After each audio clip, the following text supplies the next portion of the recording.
میگویند که قاری‌های قرآن در گور خاک نمیشوند. این هم راست است یا قاری های قرآن چی؟ در گور خاک نمیشوند؟ این مطلق نیست. اصلا الله تعالی فقط به پیغمبرها را جسدی پیغمبرها را به زمین حرام گردانید که خورد. الله تعالی به زمین حرام گردانید، یعنی زمین را منع کرد که جسدی پیغمبرها را خورد. اصلا آدم از خاک آفریده شدگی هست. وقتی به خاک دفن میکنیم گشته به اصلی ماده خودش بر میگردد. در بعضی منطقه ها در مدت 6 ماه علاکه استخوانش باقی میماند خلاص. بعد در مدت گذشتی 5-10 سال استخوانهاش هم دیگه مبدل به خاک میشد. این اصل است.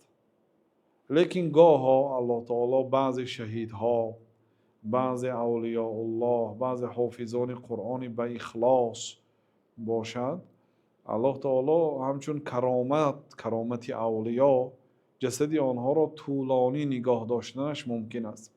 خیلی که وقتی سیل آمد شهدای احد، اون 70 نفر شهدایی که روزی احد شهید شده بودند، سیل بالای قبر آنها را گرفته رفت و قبر آنها به رو برآمد و دیدن که اونجا بعضی صحابه ها مانند عبدالله ابن حرام، پدر جابر رضی الله عنه و غیره، خیلی که همون دفن کرده شده بودن جسدهایشان هم خیلی ایستاده بود.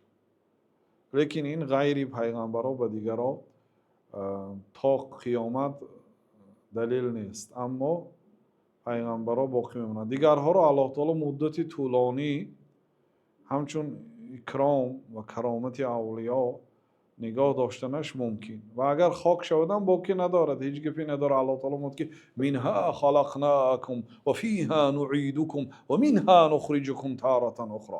این اصل است. یعنی ما شما را از خاک آفریدیم، باز دوباره به خاک برمیگردانیم و باز شما را از خاک بیرون میکنیم، یعنی روز قیامت. بنابراین هیچ گپی نداره اگر آدم خاک شود. بله.